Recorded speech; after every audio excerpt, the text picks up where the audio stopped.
गए तो सत्संग में इसी तरह से गुरु पर चर्चा होने लगी। तो गुरु की चर्चा होने लगी तो गुरु जी ने बताया कि भाई देखो, गुरु का स्थान भगवान से ज्यादा है, इसीलिए लिखा गया है, इसीलिए लिखा गया है कबीरा वे नर अंध है, कबीरा वे नर अंध है, गुरु को समझे और, ठीक है, कबीरा वे नर अंध है, गुरु को समझे और। अरे हरि रूठे तो ठौर है, और गुरु रूठे नहीं ठौर। यदि गुरु नाराज हो जाए तो कहीं ठिकाना नहीं है, लेकिन भगवान यदि नाराज हो तो ठिकाना है। गुरु अभी है बचाने के लिए। कल के प्रसंग में आया था ना, भगवान नाराज हो गए तो भी सदगुरु हनुमान जी महाराज का प्रसंग आया था ना, बचा लिए। तो सदगुरु बचा लेता है, सदगुरु बचा लेता है, क्षमा करा लेता है, पाप भगवा देता है, मनुष्य से देवता, देवता से इंसान से भगवान बना देता है। सदगुरु कर सकता है, लेकिन भगवान करने नहीं आएंगे। करने आएंगे तो सदगुरु के रूप में आएंगे। और प्रधान जी कोई बात जम गई, कहे कि शादी में इतना खर्च होता है, जन्मोत्सव में इतना खर्च होता है, मरने पर भोज देने में इतना खर्च होता है, और इतना अच्छा जो सदगुरु का उत्सव है, जो आज जो लोग दीक्षा ले उनका जन्मोत्सव आज है, असली जन्म आज है। जन्मदिन आज भी मनाना चाहिए। असली जन्मदिन तो वही है जिस दिन दीक्षा मिला है, उस दिन असली जन्मदिन। वो तो मरने वाला है जन्म है, वो और जन्म है तो मरना है, लेकिन ये जो मिलता है अमृत तो होता है, ये कभी मरता नहीं है जी। आत्मा कभी नहीं मरती। और जो ध्यान दिलाया जाता है सदगुरु उसी को देता है जिसका है संसार। ठीक है, अब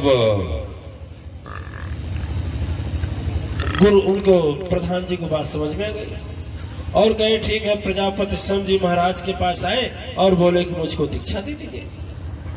बोले अरे प्रधान जी, पद से पैसा नहीं मिलता, पद से गुरु नहीं मिलते, और पैसा से भी ज्ञान नहीं मिलता। आप कई लाख खर्च कर देंगे, मान रहे हैं, 4 गांव 5 गांव को खाना खिलाएंगे, टेंट लगवाएंगे, ऐसा देंगे कि लोग जानेंगे कि गुरुजी प्रधान जी दीक्षा लेने जा रहे हैं। कहे नहीं, आपकी बात हमें जम गई है, मुझे क्या करना है, ज्ञान लेना ही लेना है। प्रजापति सिंह जी पड़े चक्कर में। हमसे प्रजापति सिंह जी हमारे गुरु भाई का नाम है, तो हमसे बोले कि राम भैया क्या होगा। हमने कहा ठीक है, हम लोग सुझाव किए रात में, तो ठीक है कर दीजिए कल। ठीक है, बड़ा मस्ती हो गई। थोड़ा ध्यान दीजिएगा, गुरु को भगाना होता है तो भगाता है कैसे। हम लोग अपने में रात में 60 गांठ कर लिए। शिव अनाउंस हो गया। गांव जहां के प्रधान थे, उस गांव के 10 किलोमीटर की दूरी में जितने गांव थे सब लोगों को आमंत्रण किया गया कि प्रधान जी कल जा रहे हैं दीक्षा लेने, गांव भर चलिए वहां भोजन करने। ठीक है, गांव भर चल गए। अब कुछ लोग तो खाने के लालच में गए, चलो क्या करना है, दीक्षा ले जाए। भिक्षा ने कहा मतलब है खाना, पूड़ी कचौड़ी रोटी, पूड़ी कचौड़ी जमाना, पनीर पूड़ी मिलेगा। वो प्रधान जी जैसा वैसे प्रधान जी जिनके के यहाँ रसगुल्ला ही पानी पीने के लिए सब लोग पहुंचे। 4-5 गांव के बीच में एक बहुत बड़ी जगह थी, बहुत बड़ा बगीचा था, उसी में प्रोग्राम रख दिया गया। लेकिन प्रजापति सिंह जी ने कहा कि हमारे तुम्हारे एक शर्त है, तब दीक्षा दूंगा। बोले क्या? कहे कि देख, मैं जो करूंगा बीच में टोकोगे नहीं। क्या? जो मैं करूंगा बीच में टोकोगे, रोकोगे, बोलोगे, तीनों में से एक भी कर दिया तो दीक्षा कैंसिल। बोलो। प्रधान जी बोले क्या हर्ज है, ज्ञान मिल रहा है, इतना महान ज्ञानी से ज्ञान मिल रहा है, तो लगा क्या मंजूर है, मैं न टोकूंगा, न रोकूंगा, न बोलूंगा, तीनों मंजूर। कहे ठीक है। अब बोले, अब गुरु जी को ले जाने के लिए बग्गी आई, घोड़ा आया, हाथी आया।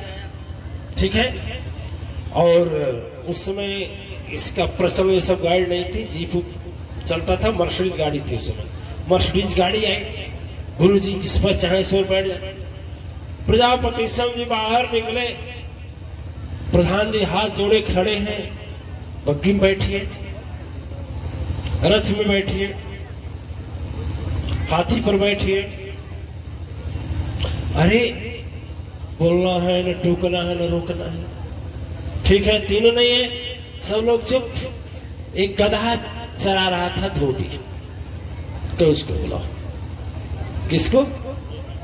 गधा। आ रात भर हम दोनों लोग सोए नहीं, देखिए भूल गए, एक बाल्टी लिए टीन एल्युमिनियम वाली, आ इतना बड़ा छिन्नी और हथौड़ी, रात भर उसको छेद किए, कम से कम कई सौ ने हजारों छेद, पिनियों में छेद किए। ठीक है, न बोलना है न टोकना है न रोकना। रस्सा तो इतना मोटा रस्सा लिया गया, इतना मोटा, कुआं था बीच में, उस कुआं में ये भाई ये कैसा दीक्षा होगा। लेकिन प्रधान जी बोले चुप, कोई बोलेगा नहीं, एकदम बोलेगा तो हमारा दीक्षा कैंसिल, कई लाख रुपया बेकार चला जाएगा। मामूली है, बड़े ब्रह्म ज्ञानी गुरु है, कोई बोलेगा नहीं। पलटी दे दिए हमको, छेदहिया उल्टी।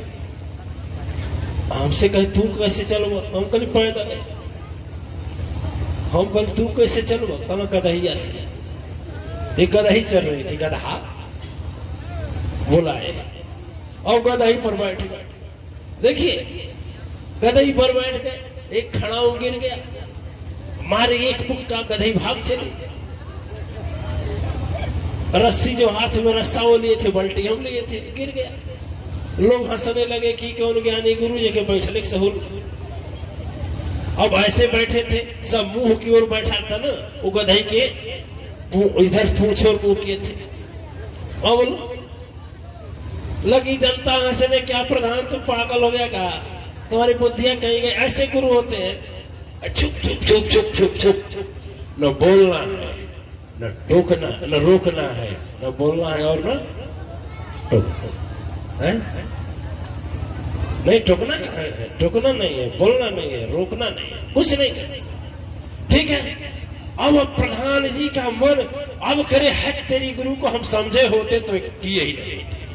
प्रधान जी अब सारी जनता भाग गई, जो गुरु जी के स्वागत में फूल माला लेकर खड़ी थी फेंक कर भाग गई। हद तेरी गुरु को गदही पहनावे, वो भी ये मुझे बैठे हैं, और सारी गाड़ी है, रथ है, घोड़ा है, जिसको ज्ञान ही नहीं।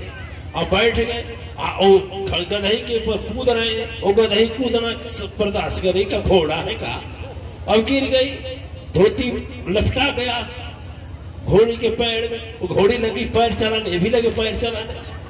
जो जनता बची खुची रही, भाग चल रही। ऐसा गुरु ऐसा चेला, ये दुनिया में गुरु नहीं मिल रहा, इस पर धनों पगला, लेकिन बुद्धि का विचार क्या करें। प्रधान जी सोचे बेचारे, ओहो कई लाख खर्च हो गया, गुरु का लीला होगा, चलो किसी तरह से गए। उनको 2-4 लोग पकड़े, गए नदी के, वो जो कुआं था बहुत बड़ा, उसमें हमको मंगाए, हम लेकर गए बाल्टी दे दी। अब क्या अब क्या, न बोलना है न टोकना है। प्रधान जी को बुलाए, प्रधान जी बोले दादा ये कौन दीक्षा, ये कौन गुरु मंत्र, ये तो दीक्षा होले कहीं, ये बोलना नहीं है, टोकना नहीं है, रोकना नहीं। अब प्रधान जी से बर्दाश्त नहीं, ये फिर सोचे इतना रुपया लगाए हैं बेकार हो जाए। अब क्या किया, एक जैसे आप लोग पलटी से कुआं में से पानी निकाले हैं कभी, तो नहीं निकाले हो? अच्छा ठीक है, देखो ऐसे है ना, ये रस्सी का एक सिरा होता है, तो बाल्टी की जो टांगा जाता है उसमें बांध दिया जाता है और धीरे धीरे ऐसे लटका दिया जाता है, और फिर पानी की सतह में डुबो करके ऐसे ऐसे निकाल लिया। अब जम गए, और वो क्या किए, रस्सा बांध दिया, कुआं पानी डाल दिए बाल्टी। अब बाल्टी में छेद कितनी थी, 72, कितना, और वो छोट रहा मोटा मोटा, और वो लगे खींचने। क्या खींचने लगे, बाल्टी को 2 बार ऐसे करके पूरा डुबो दिए, फिर खींच लिए। फिर जब बाल्टी ऐसे टांगे,